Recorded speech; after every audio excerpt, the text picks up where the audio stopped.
Berapa banyak muslim, termasuk dari negara kita sendiri, liburan mereka pergi ke negara-negara non-muslim, efeknya luar biasa.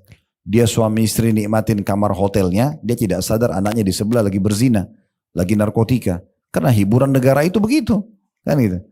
Lagi liburan namanya, pasti akan ke sana-sana. Kalau anak-anak yang sudah bujang, sudah gadis, mau kemana arahnya? Kalau dia bawa umroh, lain lagi ceritanya. Biar jam 3 subuh anak kita lepas, gak ada masalah. Larinya ke Masjid Haram. Dibawa pembimbing. Hotelnya semua orang sana mau datang ibadah. Tapi kan sudah pernah umroh Ustaz. Umroh lagi. 100 kali pun tidak ada masalah. Apa masalahnya kalau berulang-ulang umroh? Maka ini kalau kita alihkan pada hal yang positif, itu akan sangat luar biasa efeknya. Biarkan mereka terbiasa berdoa, ajarkan mereka menangis dalam berdoa, membaca Al-Quran, konsultasi dengan ustadz dan segala macam. Itu jauh lebih baik, ya, dibandingkan kita harus mengatakan, oh nggak apa-apa, saya bawa anak-anak saya untuk mengenal negara-negara tersebut. Maaf ya, tanpa mengurangi penghormatan, saya juga sudah keliling, tapi tujuan itu dakwah. Diundang dakwah keliling Eropa, hampir semua negara yang sudah kami datangi. Di Amerika hampir semua wilayah yang sudah pernah kita datangi. Tidak ada sesuatu yang istimewa tuh kalau saya melihat ya. Saya istimewa itu dari sisi bangunan, mungkin Jakarta masih lebih mewah. Saya nggak menemukan, kecuali mungkin di New York kali ya, yang ada bangunan kayak di mana, di Tamrin, ya, di Sudirman. Rata-rata biasa-biasa aja bangunannya. Apalagi di Eropa, apalagi Belanda yang pernah jajah kita 350 tahun. Masya Allah bangunannya tua-tua, orang masih pakai sepeda yang mungkin di Indonesia sudah tidak dipakai. Gitu. Tapi oke, itu hak mereka. Cuma saya heran orang-orang muslim yang masih memaksakan diri untuk datang melihat itu. Untuk apa? Lihat aja di YouTube. Kan bisa. Asalnya untuk apa gitu loh. Tidak ada sesuatu yang mendesak. Hanya gengsi kadang-kadang. Tapi Ustaz, saya kan mau lihat salju. Masih banyak negara Islam yang ada saljunya. Ya, kan? Ada Turki, ada Maroko. Banyak. Itu turun salju. Pemandangannya tidak kalah indahnya. Saya juga pernah ke sana gitu. Sampai akhirnya setelah saya buat umroh plus Turki, saya selalu bahasakan ke jamaah, orang yang mau merasakan Eropa tapi ala arah Islam, inilah Turki ada. Ada wilayah itu, ada wilayah Eropa dan ada wilayah Asianya. Tapi kita punya sejarah Islam. Ya, kita dengarkan azan, kita bisa sedekah di masjid-masjid atau rumah anak yatim. Banyak yang kita bisa lakukan gitu ya.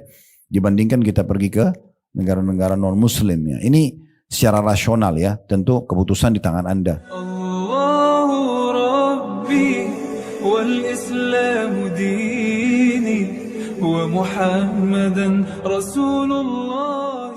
Alhamdulillah, tidak henti-hentinya lisan kita selalu memuji dan memuja Allah, terutama atas nikmat Islam dan iman. Karena agama yang kita anut ini membawa kita beriman kepada Sang Pencipta Allah Subhanahu wa taala, satu-satunya pemilik, pencipta, penguasa seluruh alam semesta ini. Dan bersyukurlah kita sebagai seorang muslim karena kita tidak perlu mencari Tuhan-Tuhan yang lain. Berapa banyak manusia yang akhirnya menyembah patung, akhirnya menyembah pohon, bintang-bintang, dan yang mereka istilahkan dengan dewa-dewa. Semua itu karena mereka tidak mengenal siapa Tuhannya Allah Subhanahu wa taala. Sementara kita dengan agama Islam jadi mengenal siapa pencipta alam semesta ini, dan kalimat la ilaha illallah, la ma'budu bihaqqin illallah, tidak ada Tuhan yang berhak disembah kecuali Allah, benar-benar memberikan jawaban apapun yang kita butuhkan.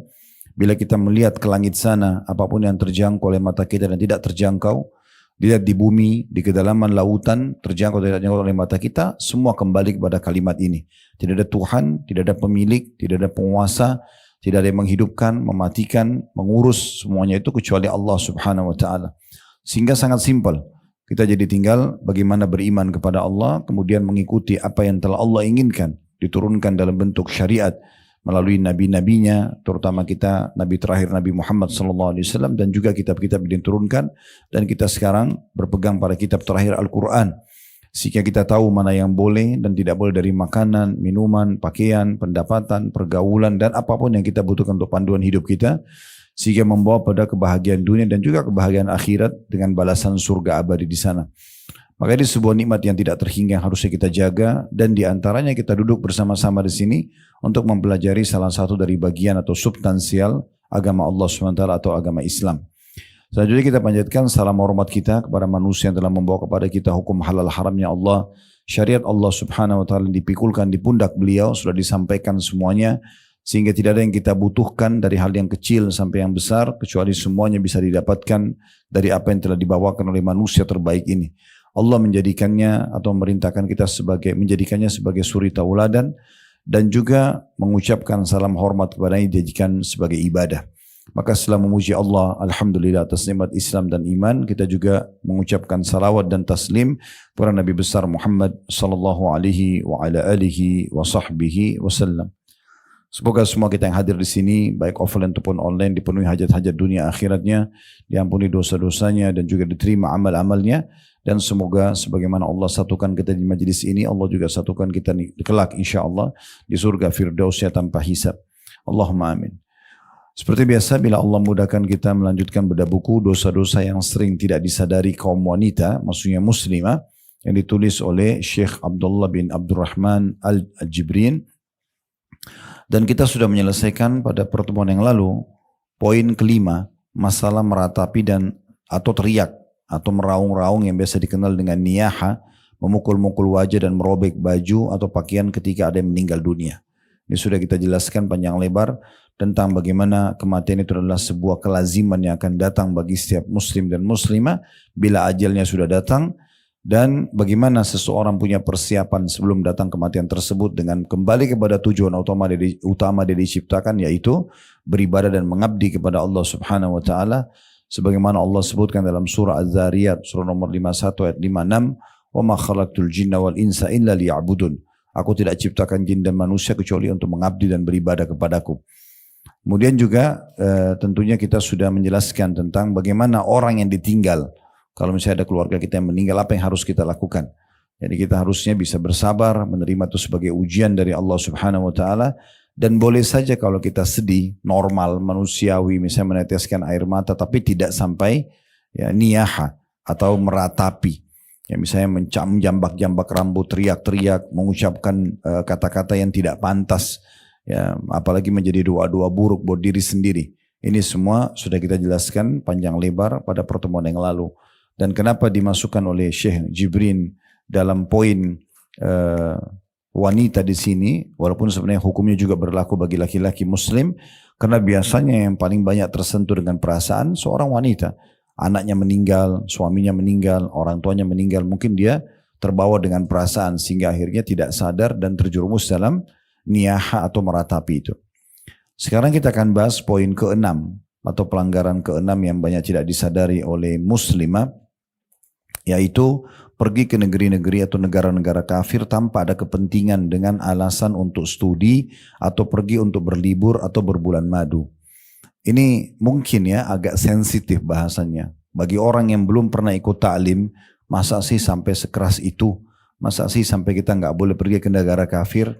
Saya berharap teman-teman sekalian sebelum menilai negatif semuanya, didengarin kajiannya, direnungi baik-baik, karena sedang kita bahas adalah hukum Allah Subhanahu wa taala. Dan setiap muslim dan muslimah di mana Allah Subhanahu wa taala menyebutkan dalam Al-Qur'an ciri mereka, maka li mu'minin wala mu'minatin idza qadallahu wa rasuluhu amran an yakuna lahumul khiyaratu min amrihim. Tidak pantas bagi orang yang mengaku muslim laki-laki dan muslimah perempuan kalau Allah dan Rasulnya sudah menentukan sebuah hukum lalu mereka masih punya pilihan-pilihan yang lain. Nanti akan kita panjang lebar jelaskan apa sebabnya, apa hikmahnya, apa dalilnya. Setelah itu Anda boleh renungi. Dan tentu saja kalau Allah SWT bukakan hati untuk masuk hidayah dan bisa menerima, alhamdulillah. Dari judul ini kita bisa lihat dulu, garis bawahi dikatakan tanpa ada kepentingan. Jadi katakan sini pergi ke negara-negara kafir tanpa ada kepentingan. Artinya menurut Syekh Abdullah Jibrin hafidhahullah, bahwasanya boleh orang pergi kalau ada kepentingan. Ya, kepentingan itu seperti memang mendesak, seperti orang jadi duta, ya, kepentingan perekonomian, perdagangan, misalnya dia seorang pebisnis, kemudian dia pergi lalu dia pulang, kemudian studi yang tidak ada di negara Islam, ya mungkin dibutuhkan ilmunya misalnya, dan itu pun ulama lebih fokus kepada kaum laki-laki. Kalau kaum perempuan juga lebih dibatasi lagi. Karena memang tujuan utama mereka adalah menjadi istri, menjadi ibu, ya, walaupun tidak menutup untuk tetap bisa berbisnis, bisa berstudi atau studi misalnya, tapi jangan sampai terbengkalai justru tujuan utama dia ada di muka bumi ini. Ingat ibu-ibu sekalian, kebanggaan yang harus melekat pada diri dan benak ibu-ibu sekalian adalah pada saat ibu berhasil menjadi status istri. Dan lebih lengkap lagi menjadi status ibu. Kalau bisa digabungkan kedua status ini tidak ada yang mengalahkan. Mau titel profesor pun, mau harta melimpa triliunan rupiah, tidak akan ada nilainya dibandingkan dengan status ini. Coba saya kasih gambaran. Coba renungi baik-baik contoh-contoh ini ya. Kalau misalnya ada seorang wanita, mungkin secara fisik biasa saja. Maaf, mungkin paras wajah pun biasa-biasa saja. Bukan orang yang cantik, yang mungkin laki-laki langsung bisa tertarik. Tetapi di saat ketemu dengan orang-orang lain lalu ditanya, apakah Anda sudah menikah? Lalu dikatakan iya. Pastikan orang ini pasti nilainya di mata orang yang bertanya sudah naik. Secara otomatis. Karena dia sudah menjadi status istri. Ya. Kalau pernah dengar kisah waktu Nabi Ibrahim alaihissalam masuk ke negeri Mesir di masa beliau masih baru menikah dengan Sarah, belum ada Hajar. Dan ini sebab kenapa Hajar hadir dalam kehidupan Nabi Ibrahim dan Sarah. Disebabkan karena kisah ini. Jadi di Mesir waktu itu terkenal ada satu raja zalim yang suka merebut istri orang. Bagi dia, bagi si raja itu, kalau ada perempuan yang dinikahi oleh seorang laki-laki dan berstatus istri berarti pasti punya kelebihan. Kalau enggak akan dinikahi. Nah seperti itulah. Maka dia pun mengambil inisiatif itu. Makanya Nabi Ibrahim AS sebelum masuk ke Mesir berkata kepada Sarah, hai Sarah, nanti kita akan masuk ke satu negeri ini rajanya zalim, suka ngambil istri orang. Dan Sarah ini kebetulan memang punya kelebihan fisik. Orangnya sangat cantik, orangnya sempurna secara fisik. Dan juga memang sudah menjadi status istri. Karena istri Nabi Ibrahim AS. Maka Nabi Ibrahim mengatakan, nanti kalau kamu ditangkap oleh pasukan raja-raja zalim ini, katakan saya kalau kau ditanya kau adalah saudariku. Di sini maksudnya saudari dalam Islam, dalam agama. Ya, karena kalau katakan istri maka akan diambil. Saya pun kalau ditanya saya akan mengatakan kau adalah saudariku. Ternyata setelah masuk ke Mesir, para prajurit melihat kecantikan Sarah tanpa menunda lagi ditangkap langsung dibawa ke istana Raja Zalim tersebut. Begitu melihatnya tanpa menunggu si raja ini langsung mau menjamahnya. Tapi Sarah berdoa kepada Allah Subhanahu Wa Taala agar diselamatkan dari kejahatan Raja Zalim itu. Ya. Setelah berdoa tiba-tiba tangan orang itu stroke, raja itu stroke. Ya. Tapi masih satu. Tangannya yang stroke. Lalu dia bilang, apa yang kamu lakukan dengan saya? Raja ini bilang kepada Sarah. Sarah mengatakan, saya memohon kepada Tuhan saya Allah agar menyelamatkan dari keburukan Anda atau keburukanmu. Maka dia mengatakan, kalau gitu mintalah kepada Tuhanmu agar saya disembuhkan dan saya tidak akan ganggu kamu lagi. Di depan Raja Zalim ini Sarah berdoa sambil mengatakan, ya Allah sembuhkanlah orang ini. Sembuh tiba-tiba. Orang ini rupanya pikir ini main-main, ini cuma sihir atau apa. Terus dia berusaha menjamah yang kedua kalinya. Maka Sarah pun berdoa yang kedua kalinya. Dan akhirnya kedua tangan raja ini stroke.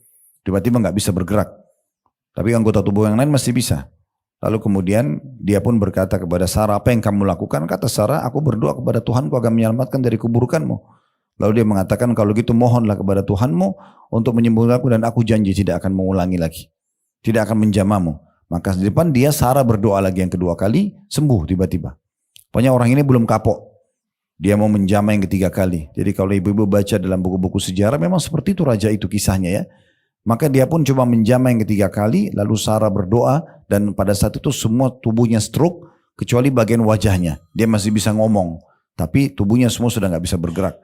Maka dia pun berkata kepada Sarah, kali ini saya berjanji dan semua dayang-dayang saya, semua pengurus saya, staff apalah ya.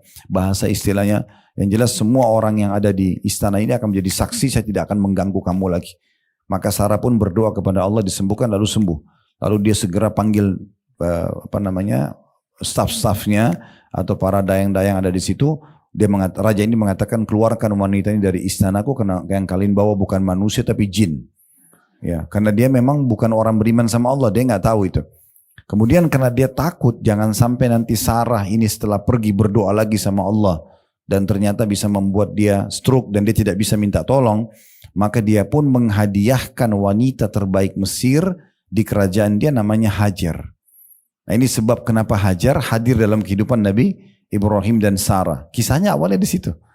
Kemudian setelah itu menjadilah Hajar ini sebagai dayangnya Sarah. Nah setelah berjalan waktu sekian lama Nabi Ibrahim selalu berdoa minta keturunan dan Sarah mendengar itu dan dia belum Allah takdirkan hamil Dia pun akhirnya menghibahkan Hajar untuk dinikahi oleh Ibrahim, dan setelah dinikahi lahirlah Ismail. Kemudian dia juga berdoa sama Allah agar bisa hamil di masa tuanya. Lalu 1 tahun kemudian Sarah juga hamil, lahirlah Ishak. Nah, tapi yang kita ingin titik beratkan dari semua kisah ini, ada raja Mesir mau mengambil karena status perempuan itu apa? Istri. Itu gitu. Sekarang kita kasih contoh yang lain. Kalau seandainya ada seorang wanita, anggaplah sangat sempurna fisiknya, warna kulitnya cantik, tinggi, segala macam lah kelebihan wanita yang biasa orang pikir itu sebuah kelebihan. Tapi begitu dia dengan segala macam karir dan kelebihannya, lalu ditanya, misalnya di umur 30 tahun, 35 tahun, sudah bersuami belum? Dia bilang belum. Kira-kira seperti apa pandangan orang? Tangkap secara rasional, artinya orang dengan status istri itu punya kedudukan tersendiri. Dan sebuah titel, sebuah jabatan, karena dunia akan hilang hanya karena tidak berstatus istri. Itu contohnya. Sama juga kita kasih contoh rasional, kalau tadi status lebih tinggi lagi. Selain istri jadi ibu. Dan ini harus disatukan, kalau dalam Islam dianjurkan untuk disatukan. Tetap berstatus istri mengabdi kepada suaminya, berstatus ibu untuk mengurus anaknya. Ini kesempurnaan status. Yang tidak membutuhkan lagi status yang lain bagi seorang wanita. Kalau seorang wanita tadi, mungkin secara fisik biasa-biasa saja. Mirip tadi seperti tadi kasusnya. Tapi dia gendong anak. Dan orang tanya, ini anaknya bu? Iya. Itu pasti di pandangan orang positif.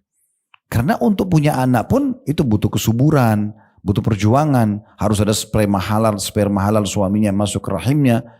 Itu berarti kan tidak mudah. Karena berapa banyak orang yang sudah menikah tapi nggak dikarunia anak. Itu tidak mudah.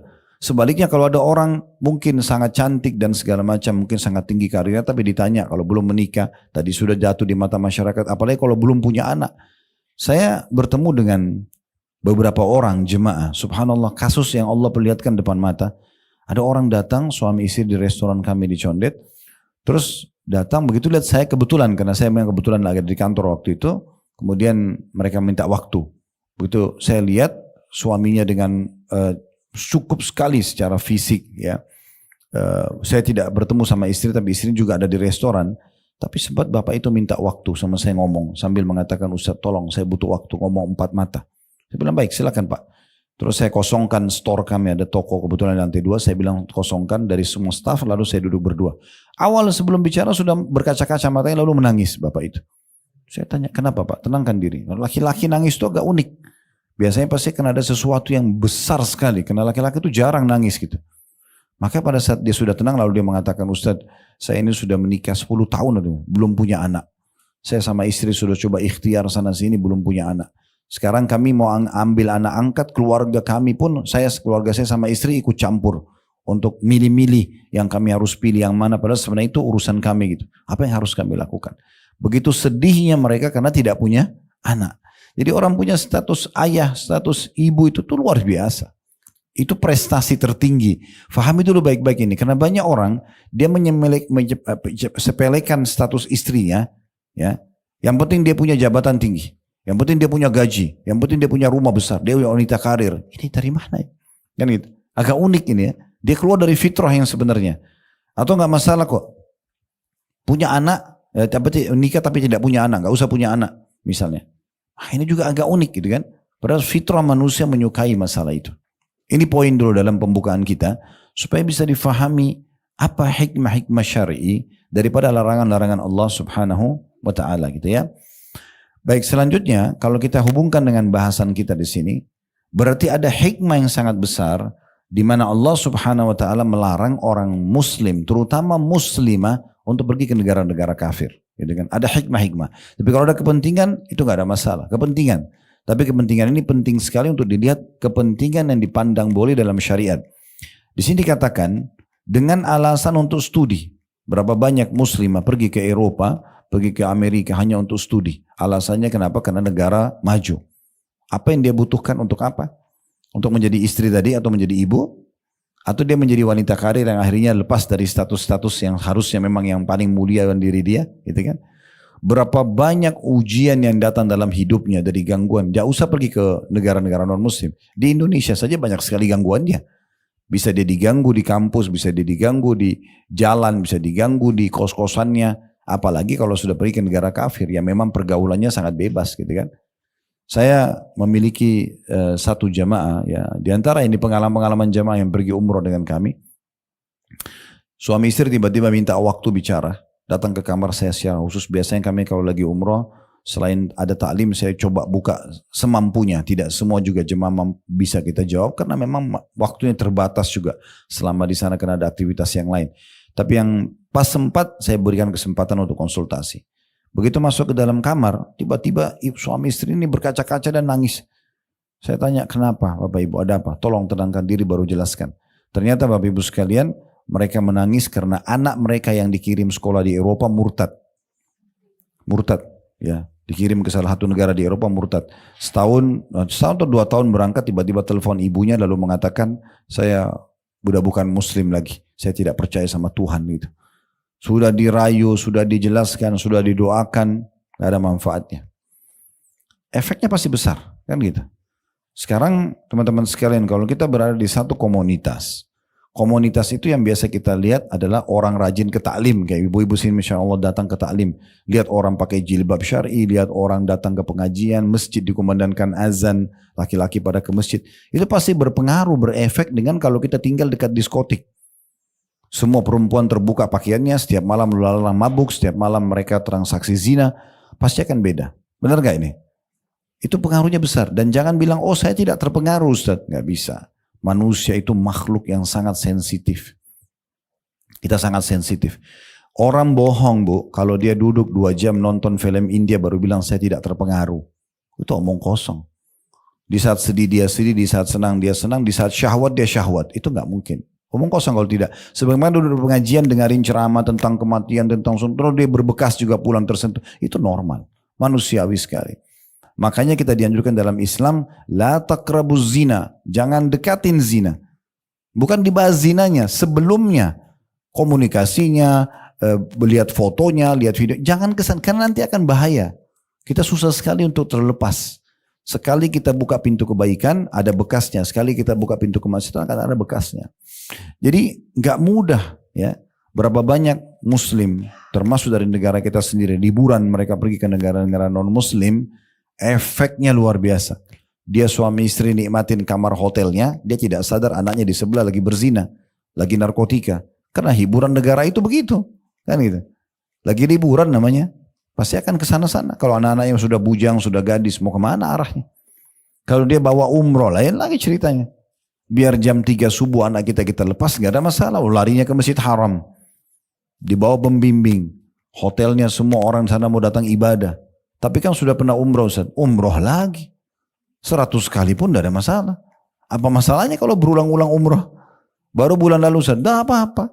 Umroh lagi. No, efeknya secara keimanan enak kok. Dapat pahala. 100.000 pahala sholat di Mekah itu, 1 kali sholat sendirian. Kalau sholat berjamaah, kali 25 kali lipat.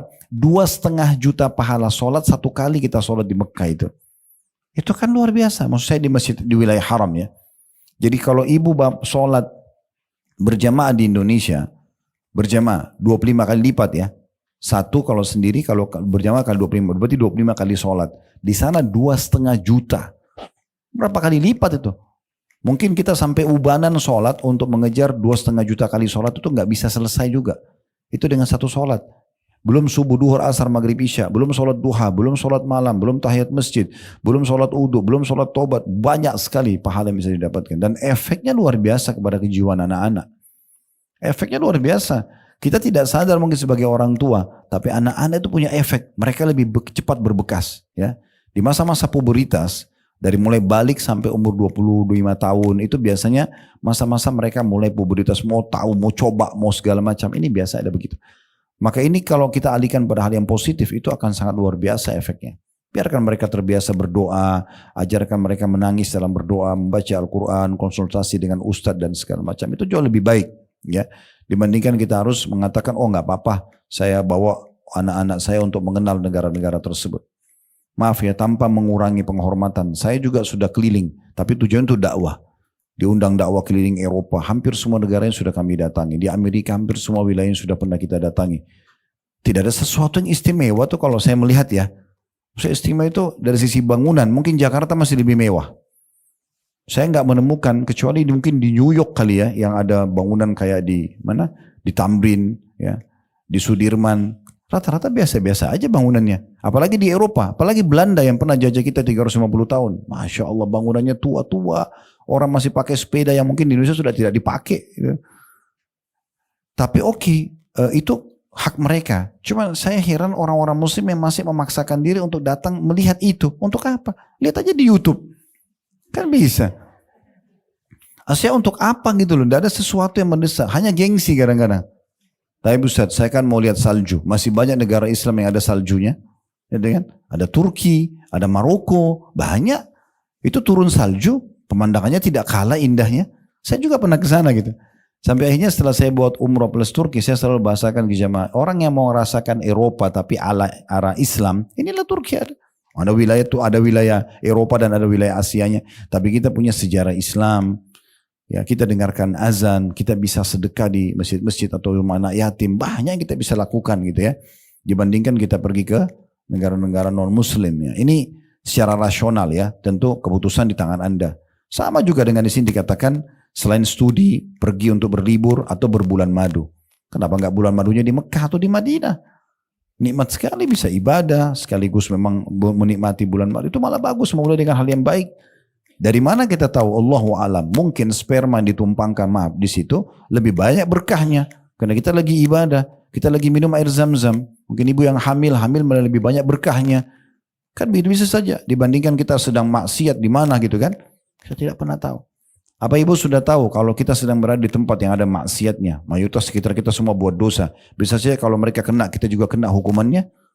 Bisa kena tampiasannya karena perbuatan mereka. Untuk apa? Hanya untuk gengsi misalnya.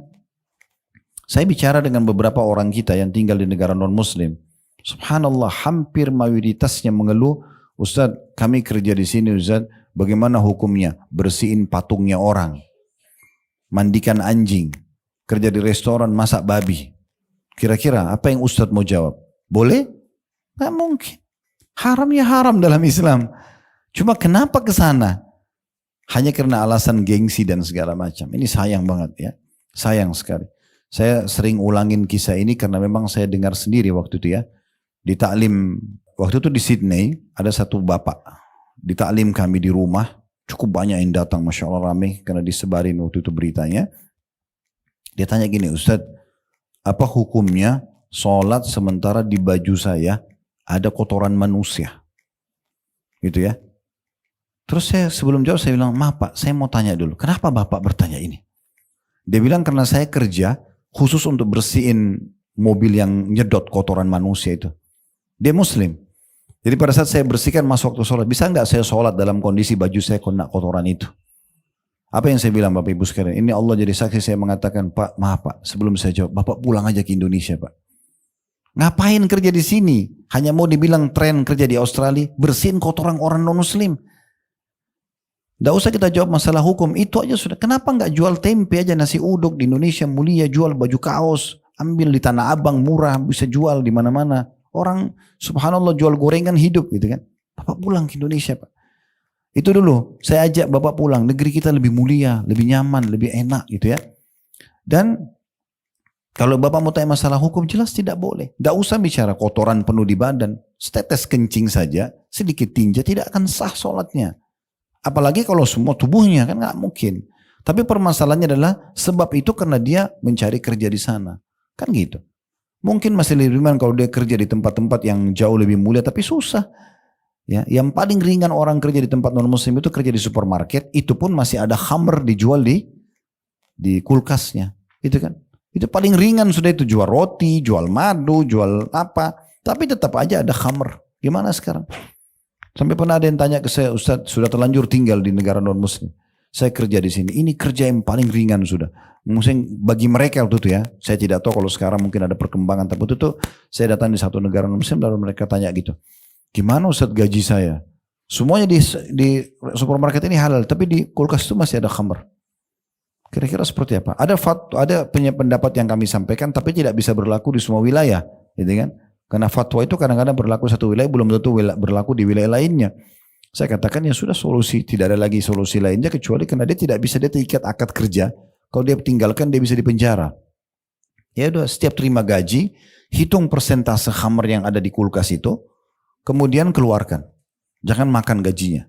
Dan ambil gajinya yang sisanya saja. Tapi ini kan jadi masalah, untuk apa hadir di kehidupan kita poin seperti ini? Hanya untuk karena mau tinggal di negara non-muslim? Kan yang jadi tanda tanya gitu kan. Ingat ya, kalau ada kepentingan mendesak berbeda. Nanti akan kita jelaskan hukum-hukumnya ya, seperti itu. Baik, ini saya perlu sampaikan juga poin penting. Ini kajian kita, dan ini saya sampaikan sesuai dengan pengetahuan kami. Kalau ada yang punya pendapat lain silahkan. Kan gitu. Jangan nanti dibilang, oh ini garis keras, ini itu. Saya isi kajian dan ini hak saya untuk menyampaikan. Ibu-ibu juga yang hadir punya hak untuk menerima atau tidak itu ya. Tapi saya menyampaikan sesuai dengan apa yang nanti ibu-ibu akan dengar ke depannya. Cukup banyak dalil yang kita harus fahami baik-baik secara agama. Bagaimana kita harus bersikap, terutama bermuamalah dengan negara ataupun orang-orang non-muslim. Ada toleransi dalam Islam, tapi tidak boleh kita kebablasan, gitu kan? Seakan-akan kita tidak punya ciri khas. Ingat, Nabi SAW mengingatkan, man tasyaba biqaumin fahuwa minhum. Siapa yang menyerupai satu kaum maka dia termasuk golongan mereka. Termasuk diantaranya orang mencontohi pakaian, tata cara bicara, cara hidup orang muslim, ini berbahaya sekali. Tapi nanti kita akan sebutkan ada syarat-syarat yang ulama sebutkan untuk mendatangi negara-negara non-muslim. Saya bacakan dulu apa yang dikatakan oleh penulis di halaman 7 ya, di poin 6. Kata penulis setelah menyebutkan tentang judul tadi, para ulama telah mengeluarkan fatwa bahwa mengadakan lawatan atau pergi ke negara-negara negara-negara kafir tidak boleh kecuali dengan alasan yang dibenarkan secara syariat atau agama. Dan untuk rekreasi dan melancong tidaklah termasuk alasan yang dapat diterima. Rasulullah SAW bersabda, "Ana bari'um min kulli muslimin yuqimu baina adhhuril musyrikin." Kata Nabi SAW, aku berlepas diri dari setiap muslim yang bermukim di antara orang-orang musyrik. Diriwayatkan oleh Abu Dawud, Tirmidzi dan disahihkan oleh Albani. Maknanya hadis ini banyak ya, ibu sekalian, bisa bermakna saya berlepas diri loh, nanti tidak ada alasan hari kiamat mengatakan, oh saya tidak dapat makanan halal. Saya tidak ada alasan loh depan Allah nanti kalau tetap tinggal di non-muslim, oh saya tidak bisa sholat karena tidak bisa dengarkan azan, tidak ada masjid. Karena masih banyak negara muslim. Tidak ada lagi alasan nanti di depan Allah SWT mengatakan, oh saya waktu mati dulu dibakar atau dimandikan atau diurus jenazahnya dengan cara non-muslim karena tidak ada orang muslim. Lalu kenapa tinggal di situ? Kenapa nggak tinggal di negara Islam aja? Ya, kenapa nggak habisin rekreasinya, belajarnya segala macam di negara muslim gitu kan? Toh banyak juga negara yang maju kok, negara-negara Islam gitu ya. Nah ini dalil yang diangkat oleh beliau Nabi SAW.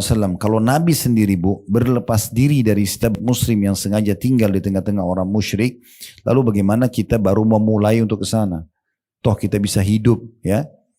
Saya juga ingin berbagi, ada beberapa panitia dulu pengajian di Bali yang mengundang saya. Kemudian kebetulan mereka ini dulu anak-anak pantai. Dan alhamdulillah ikut taklim sudah mulai meninggalkan profesi itu. Mereka jadi tour leadernya ya. Atau tour guide-nya lah untuk turis-turis yang datang. Saya tanya, ini orang-orang bule yang datang di sini. Ini saya tanya sendiri, apakah mereka orang-orang kaya? Enggak, bukan Ustaz. Mayoritasnya bukan orang kaya. Mayoritasnya ya, ada juga orang kaya tapi mayoritasnya bukan orang kaya. Tapi kan di benak kita ini kan Bali tanda kutip sudah untuk kelas orang Indonesia ya lumayan, ya sudah mahal gitu ya. Apalagi kalau kita datang ke hotel-hotel di sekitar orang-orang non-muslim ini. Intinya saya tanya, apakah mereka orang kaya? Enggak, bukan Ustaz. Malah mereka banyak orang-orang yang tidak mampu. Cuman mereka ini kerja di kebun-kebun, mereka dapat gaji harian, dikumpul gajinya 6 bulan. Itu hasil surveinya mereka. 6 bulan mereka kerja, 6 bulan lagi dihabisin di Indonesia, di Bali. Dari gaji yang dia terima, 6 bulan itu dihabisin 6 bulan di Indonesia. Pernah nggak antum tanya, kenapa mereka pilih Indonesia? Oh iya, karena cuacanya enak, makanannya murah, hidupnya murah. Mereka datang ke negara kita karena negara kita cuacanya enak, makanannya murah. Kenapa kita yang pergi ke negara mereka nih? Ini jawabannya mereka itu. Mereka habisin waktu banyak di tempat kita. Gitu. Kita sepanjang tahun bisa pakai baju tebal, baju tipis. Di sebagian negara nggak bisa. Dinginnya dingin banget, panasnya panas gitu kan. Contohnya. Tentu ini sekali lagi bukan melarang ya, tapi kita sedang menjelaskan tentang hal-hal yang rasional. Survei lapangan pun ya ada beberapa tadi hasil yang kita temukan di lapangan dan juga dalil-dalil syar'i.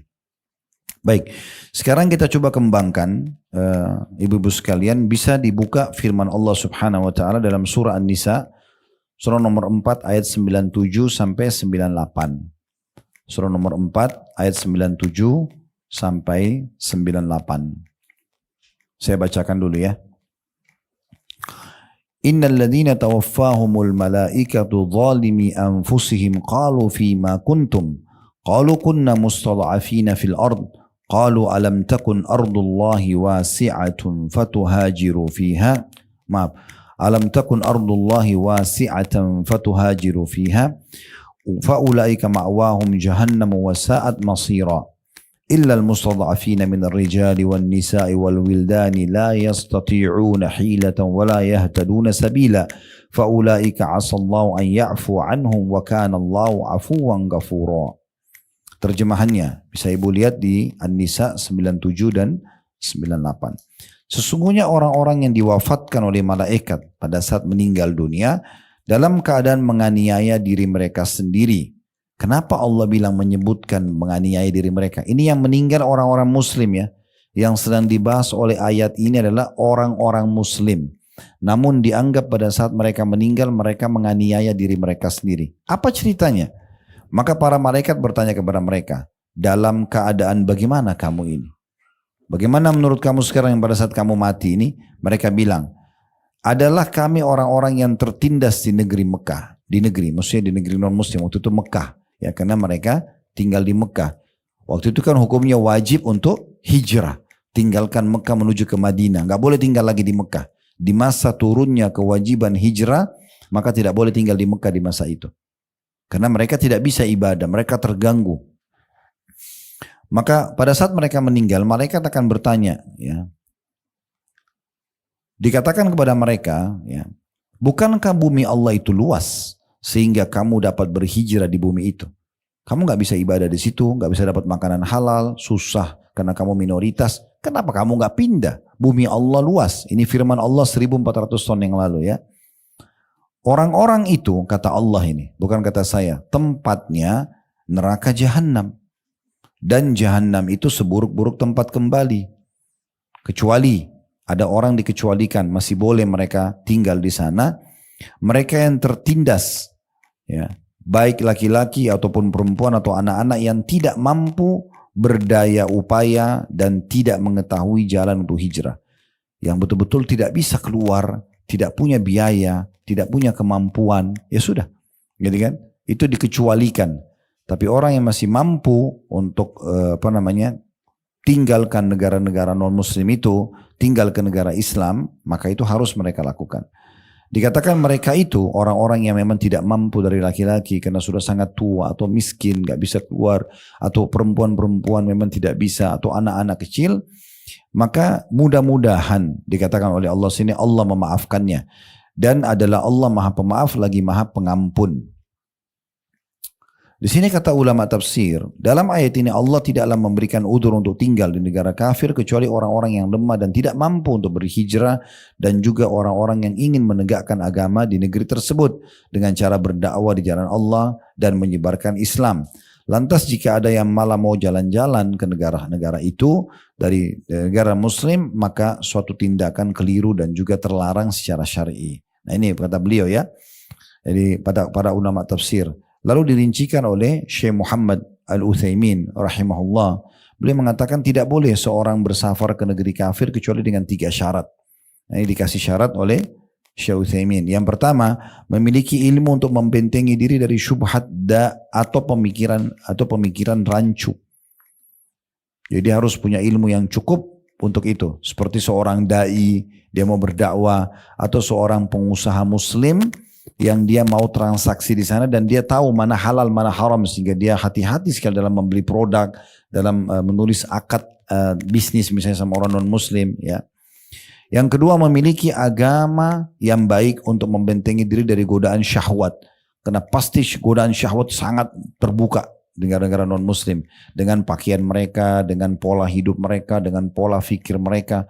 Mereka sangat biasa untuk bercumbuan di jalanan, untuk bahkan melakukan hubungan biologis, khamr di mana-mana gitu kan. Tempat-tempat hiburan sudah jadi tempat keseharian. Maksudnya di sini hiburan bagi mereka ini yang haram.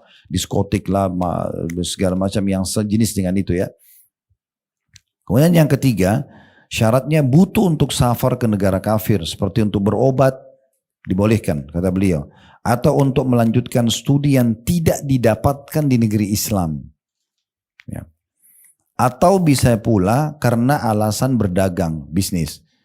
Ia pergi ke negeri kafir dan nantinya kembali. Intinya kalau ada hajat atau sesuatu yang urgent, maka dibolehkan. Ya. Oleh karena itu kata Syekh Utsaimin, ini pendapat beliau ya. Aku memandang kata beliau bahwa siapa yang bersafar ke negeri kafir cuma untuk jalan-jalan atau wisata, maka itu bisa mendatangkan dosa. Kata beliau. Segala yang ia keluarkan untuk safar adalah bisa mendatangkan dosa dan termasuk membuang-buang harta yang akan dihisap oleh Allah nanti pada hari kiamat. Ini pendapat beliau ya. Begitu juga dengan masalah studi. Kalau saudara sudah sempat disinggung ya. Tapi kalau studi secara umum, ya, pernah juga ditanyakan kepada Syekh Jibrin, penulis buku kita ini. Ya, dalam majelis beliau pernah ditanya begini, aku ingin menyelesaikan studiku di salah satu negeri di Eropa. Tidak ada cara lain selain aku bepergian ke sana sendirian dan tanpa ditemani mahram. Karena ini yang bertanya wanita. Aku sendiri tahu bahwa nantinya aku akan tinggal di asrama yang khusus wanita sehingga tidak mungkin ada ikhtilat atau campur baur dengan kaum pria. Apa hukum hal ini? Kata Syekh Jibrin rahimahullah, ini penulis buku kita, nasihat kami yang pertama. Nasihat kami berarti beliau tidak paksa. Begitulah memang dalam majelis ya. Makanya saya bilang tadi ini jangan dianggap sebuah paksaan, tapi kita sedang menjelaskan masalah hukum.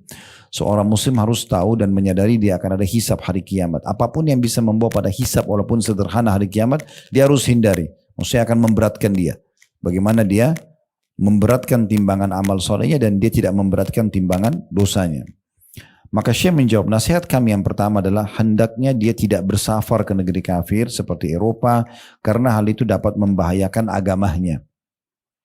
Otomatis ya, di Indonesia saja negara mayoritas muslim masih bisa terganggu agamanya, apalagi di negara non muslim, itu secara rasional. Nasihat kami yang kedua kata beliau, seharusnya diketahui bahwa sebaik-baik tempat wanita adalah di rumah. Tugas wanita adalah mengabdi pada suami dan berkewajiban mengurus anak-anaknya. Itu inti daripada wanita ada di muka bumi ini. Bagaimana dia mengabdi sebagai istri dan juga sebagai ibu anak-anaknya. Itu paling penting. Yang lainnya cuma tambahan. Kalau ada orang mendahulukan yang lain dari ikan kedua ini berarti sudah keliru, keluar dari fitrah Islamnya. Islam memerintahkan itu. Nasihat yang ketiga kata beliau, untuk perempuan yang bertanya mau studi ke Eropa tadi, ini pertanyaan seseorang tentang dia mau studi ya. Ketahuilah bahwa seorang wanita dilarang bersafar tanpa mahram kecuali jika dalam keadaan darurat. Darurat itu seperti misalnya ibu terjadi peperangan, ibu kalau tidak selamatin diri malah jadi masalah gitu kan. Atau misalnya ibu memang harus safar umroh dan haji yang pertama kali misalnya, dan kalau tidak maka tidak bisa mengerjakannya, itu pendapat ada yang mengatakan boleh. Intinya sebenarnya atau memang harus berobat dan tidak ada tempat kecuali di sana dan tidak bisa sembuh kecuali dengan cara itu. Ini udur-udur yang mungkin masih dibuka itu ya. Baik kata beliau, nasihat kami yang ketiga adalah ketahuilah bahwa seorang wanita dilarang bersafar tanpa mahram kecuali jika dalam keadaan darurat. Atau ia bersafar tersebut dengan diantarkan oleh mahramnya ke pesawat, lalu diwakilkan kepada kerabat atau kepada saudaranya yang dapat memegang amanat atau dipercaya, sehingga ia bisa mengantarkan pada orang yang benar-benar amanah nantinya di sana tempat ia belajar. Dalam kondisi ini, memang ya, dalam kondisi ini jika memang dalam kondisi terpaksa untuk menyelesaikan studi di Eropa, maka boleh saja safar ke sana jika itu kurang dari sehari semalam. Namun hendaknya ketika safar ia ditemani oleh orang yang benar-benar amanah di pesawat dan sudah dipastikan tidak memberikan bahaya.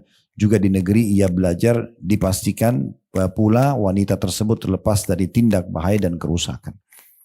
Namun ini teman-teman sekalian mungkin bisa ibu, saya sudah pernah bilang itu ya. Coba ketik di YouTube tentang eksperimen hijab ya. Eksperimen hijab di Amerika, di Eropa pernah banyak anak-anak muslim di sana mengadakan eksperimen hijab.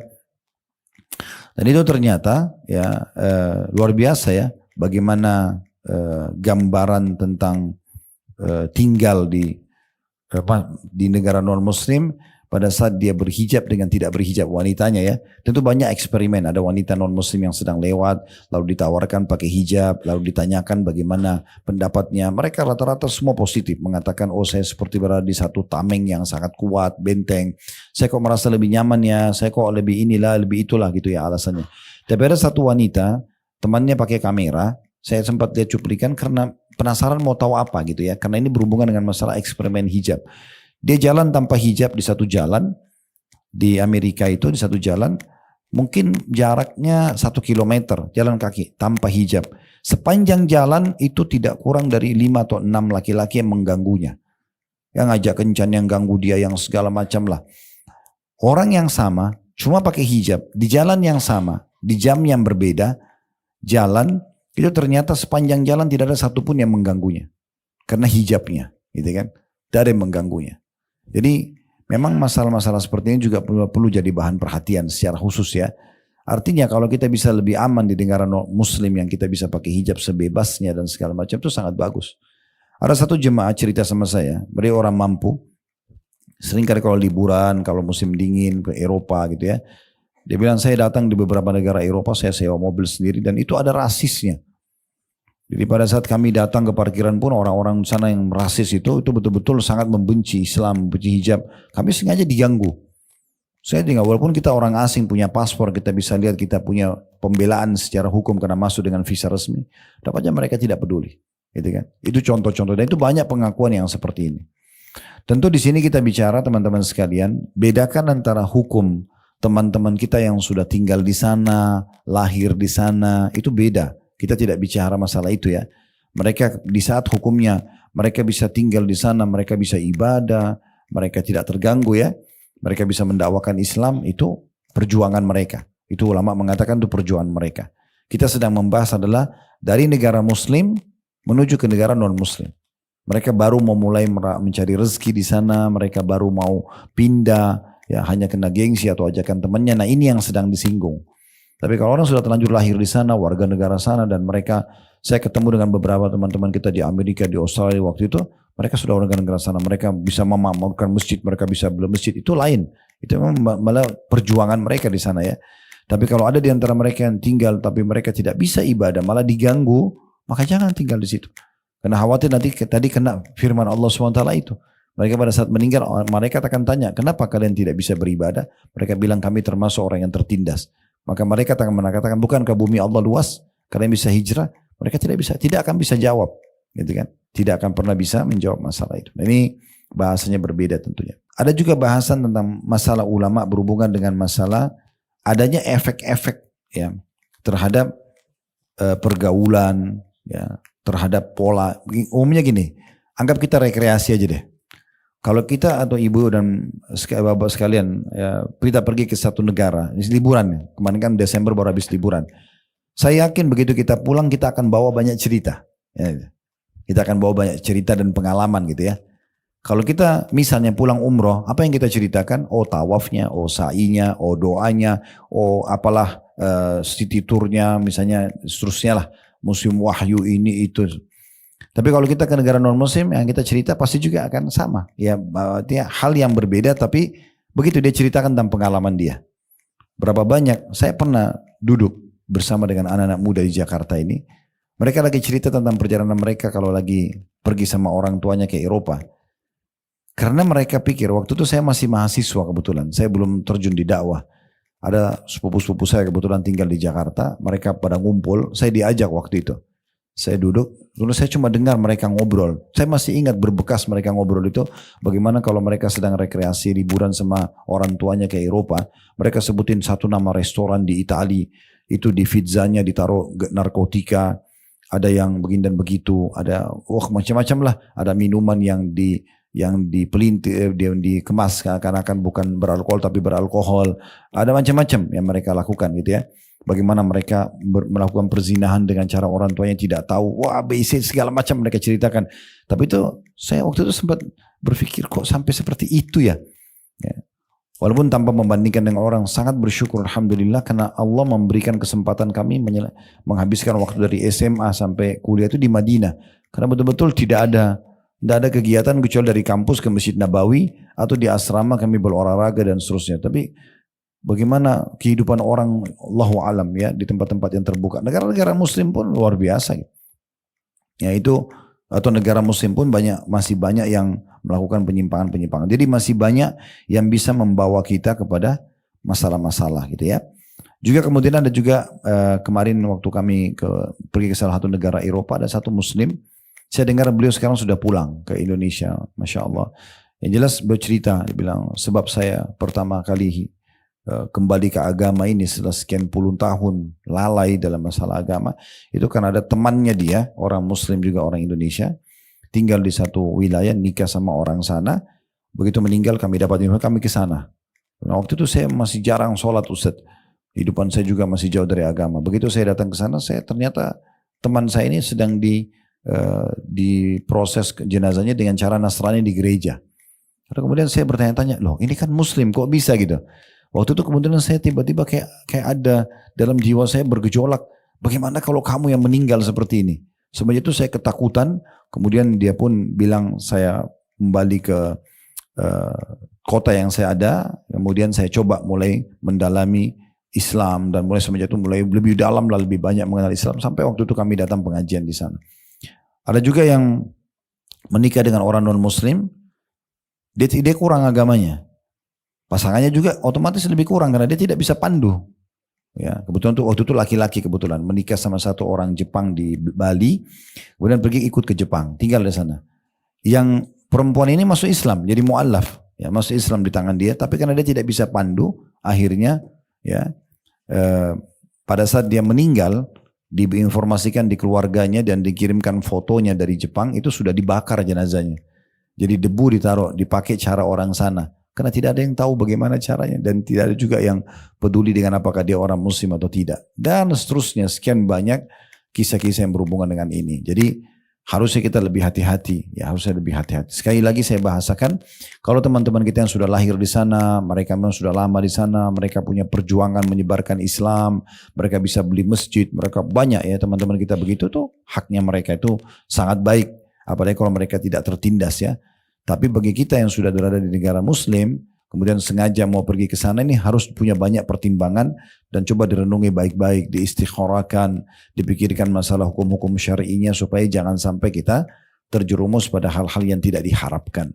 Allahu a'lam. Dan mudah-mudahan apa yang kita bahas hari ini bisa difahami baik-baik ya. Baik, tidak ada maksud untuk menyinggung siapapun dan mudah-mudahan bisa dicerna dengan baik ya insyaallah. Dan kita berhati-hati dalam memahami sebuah hukum syar'i jauh lebih tepat dibandingkan kita bermudah-mudah sehingga akhirnya nanti akan ada hisabnya hari kiamat. Kalau benar dari Allah silakan diambil dan diamalkan. Kalau salah dari saya mohon dimaafkan dan saya beristighfar kepada Allah. Subhanakallahumma bihamdika asyhadu an la ilaha illa anta astaghfiruka wa atubu ilaik. Wassalamualaikum warahmatullahi wabarakatuh.